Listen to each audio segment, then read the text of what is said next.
Good day everyone. The researchers in front of you are from BAT major in Mechanical and Automotive Technology. And here is our research titled Marketing Issues in the Footwear Industry. Input to proposed marketing plan for micro and small footwear manufacturers in selected areas in Marikina City. Marikina City is known to be the shoe capital of the Philippines. But as the pandemic comes, the shoe industry in Marikina City have dwindled, and the most affected were the micro and small shoe manufacturers. So, amid the pandemic, how do the Marikina shoemakers continue in the shoe industry?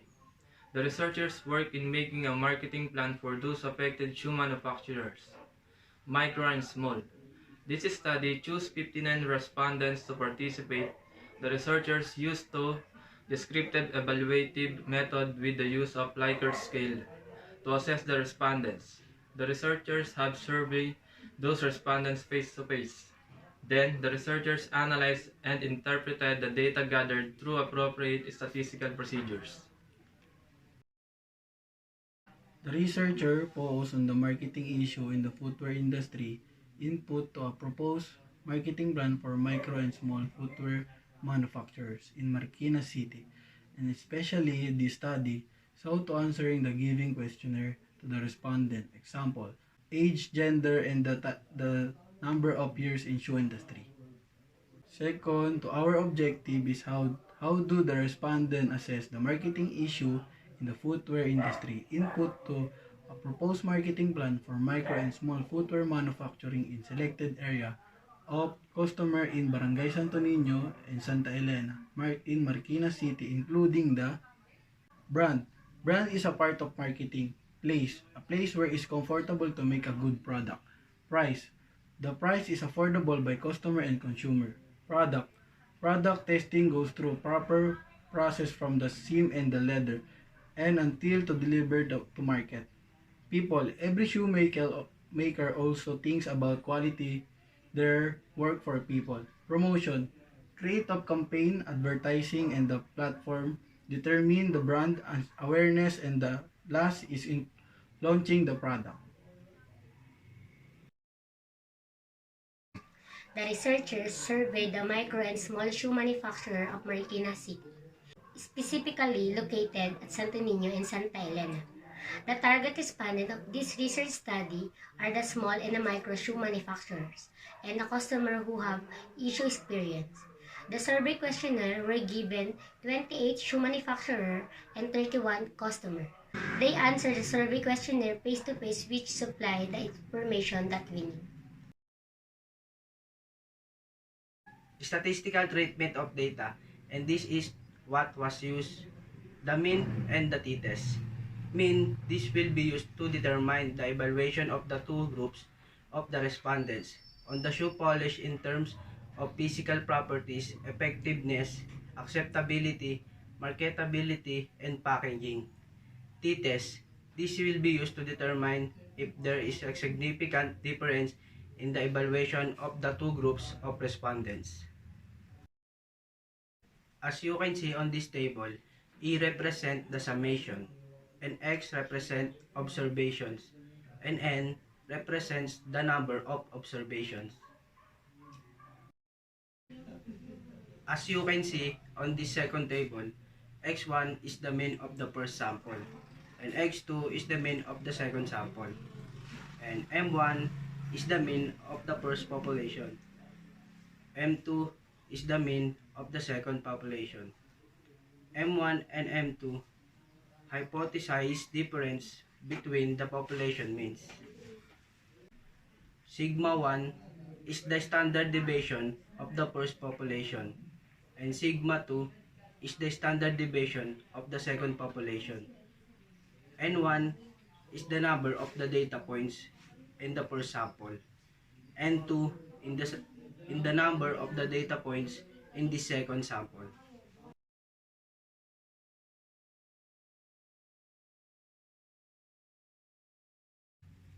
The range, scale, and verbal interpretation of data are shown here in Table 2. With the range of 4.21 up to 5, it has a scale of 5 and verbally interpreted as strongly agree. Then the range of 3.41 to 4.20, it has a scale of 4, which is verbally interpreted as agree.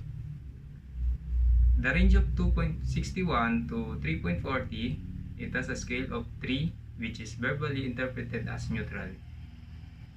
Then range 1.81 to 2.60, it has a scale of 2, which is verbally interpreted as disagree. And lastly, the range of 1 to 1.80, it has a scale of 1, which is verbally interpreted as strongly disagree.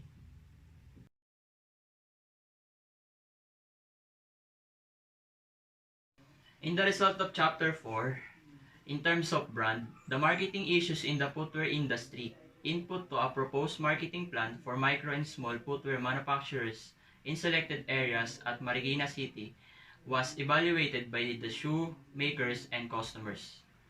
The data revealed the shoemakers and customers have the same perception was agreed that the brand has a symbols and ideas. The local brand has a positive perception of customers, retains customers, helps to understand the brand stand in the market, and help communicate the unique value of your organization to the target audience. Two of the questions from the table gets the higher percentage of which strongly agree, while the lowest weighted mean collected was a local brand retains the customer, which was get a weighted mean of 3.93. Most of questions in brand as one of variables interprets the overall mean, which 3.89, basing the tally to shoemaker and customer. In the table given, the average weighted mean of the shoemaker and customer was add each of result, and when it done, the researchers divide into two to get the overall average of weighted mean.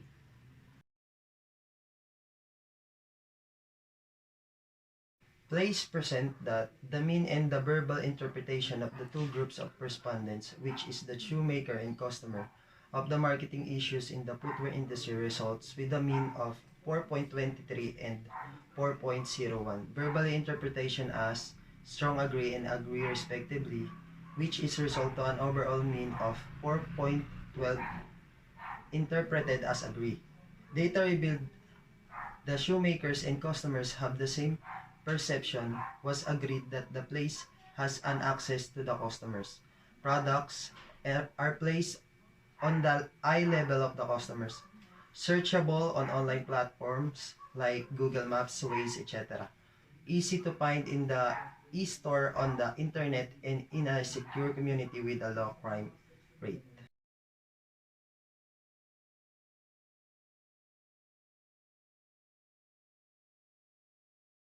Out of the price, table 3 presents the mean and verbal interpretation of the two groups of respondents. For the marketing issues in the footwear industry, input to a proposed marketing for micro and small footwear manufacturers in selected areas at Marikina City in terms of price. Sinasabi po natin na ang weighted mean po ng scale nila is 4.2 above, and ang pinakamababa naman is 3.89. Ibig sabihin po ay ang nagkakasundo po ang customer and manufacturer sa kanilang presyo at nagkakasundo po sila sa na-market na presyo at set retail price. It appeared that price for the marketing issues in the footwear industry manufacturers in selected areas at Marikina City was evaluated by shoemakers and customers.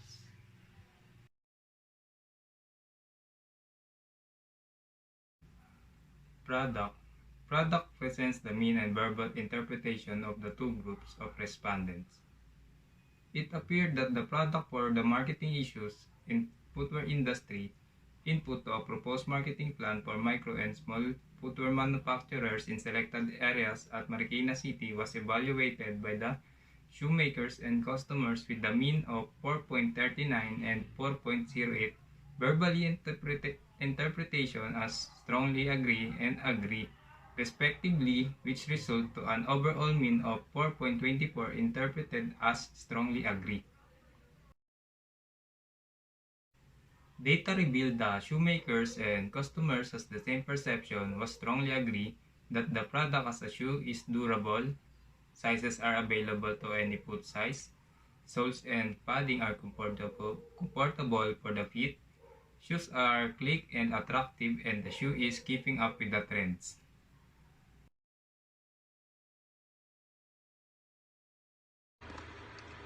The table represents the mean and verbal interpretation of the two groups of respondents for the marketing issue in the footwear industry. Input a proposed marketing plan for micro and small footwear manufacturer in selected areas at Marikina City. In terms of promotion, it appeared that the promotion for the marketing issue in the footwear industry.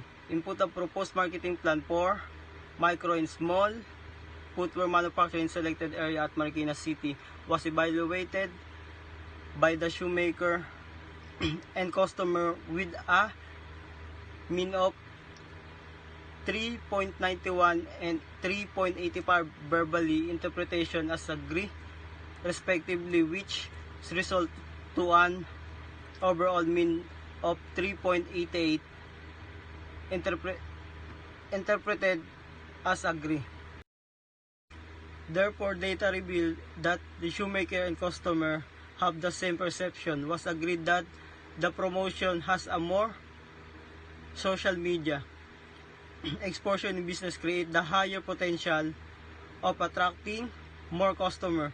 The e-store has enough tools in promoting their products, self-promotion activities in big bazaar, attract more customer, provide customer service in case of inquiries, complaint, etc., and can increase customer loyalty. And lastly, this table represents the mean and verbal interpretation of the two groups of respondents for the marketing issue in the footwear industry. Input to a proposed marketing plan for micro and small footwear manufacturer in selected area at the Marikina City. In terms of people, it's appeared that the people for the marketing issue in the footwear industry input a proposed marketing plan for micro and small footwear manufacturer in selected area at Marikina City was evaluated by the shoemaker and customer with a mean of 4.40 and 4.16 verbally interpretation as strongly agree and agree respectively, which result to an overall mean of 4.28 interpreted as strongly agree. Therefore, data revealed the shoemaker and customer have the same perception was strongly agree that the people have a meet its customer satisfaction provides a lot of information about their products, so the customer can easily understand what are the buying, knowledgeable about the product can help reach consumer expectation. Consumer help to develop trust in customer and the setting of targets and measuring customer service level can attract and keep loyal customer. Based on the findings of this study, the following conclusion were arrived at the marketing issues in the footwear industry. Input or proposed marketing plan for micro and small footwear manufacturers in selected areas in Marikina City, highly accepted by two groups of respondents in terms of place, price, product, promotion, and people. Bali, may 5 kaming conclusion tsaka recommendation para sa respondents namin. Shoemakers tsaka customers. Yung una, magpo-propose kami ng marketing plan para sa shoe manufacturers. Yung target nun, yung mga micro and small footwear manufacturers. So, bali, magbe-benefit sila dun para ma-preserve tsaka manatili yung pangalan ng Marikina as Shoe Capital of the Philippines. Kasi sa panahon ngayon, hindi sila hindi sila nakakapag-adapt, lalo na dun sa place, like sa internet, mahina sila kasi karamihan sa mga nagbebenta sa mga nagsasapatos sa Marikina ay matatanda na. So pangalawa, the manufacturers should encourage the customer to buy the local product. So base doon, dapat in-encourage ng mga customer na bumili ng local product para mas ma-promote pa ito at mas mapatibay pa yung kultura ng Marikina. At ayun lang.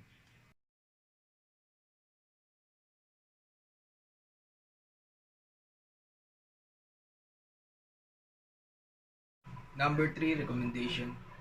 Future researcher may improve the items regarding their suggestion and recommendations of the two groups of respondents for excellence input to a proposed marketing plan for micro and small footwear industry or manufacturing.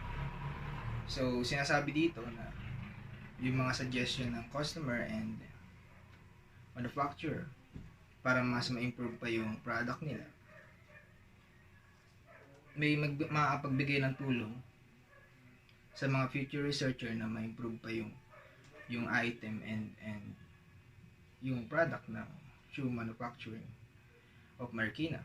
So number 4, future researcher may conduct similar studies on other subjects parallel to the marketing issues in footwear industry. Dito nakapaloob yung mga for example, kung paano ba nag-iisip yung tao regarding to the product and regarding to the paano sila maakit sa mga marketing at makapag-produce pa ng maraming sales at market share. 5. Finally, future researcher may develop similar studies for the marketing issues in the footwear industry. Input to propose marketing plan for micro and small footwear manufacturer in selected areas in Marikina City. So dito papasok yung mga to improve the research na ginawa namin. I-develop pa yon, ano pa ang mga kakulangan, ano pa yung mga dapat punan para mas ma-improve pa ang studies namin and mapalago pa ang isang shoe manufacturing sa loob ng Marikina City. Yun lang po. Salamat.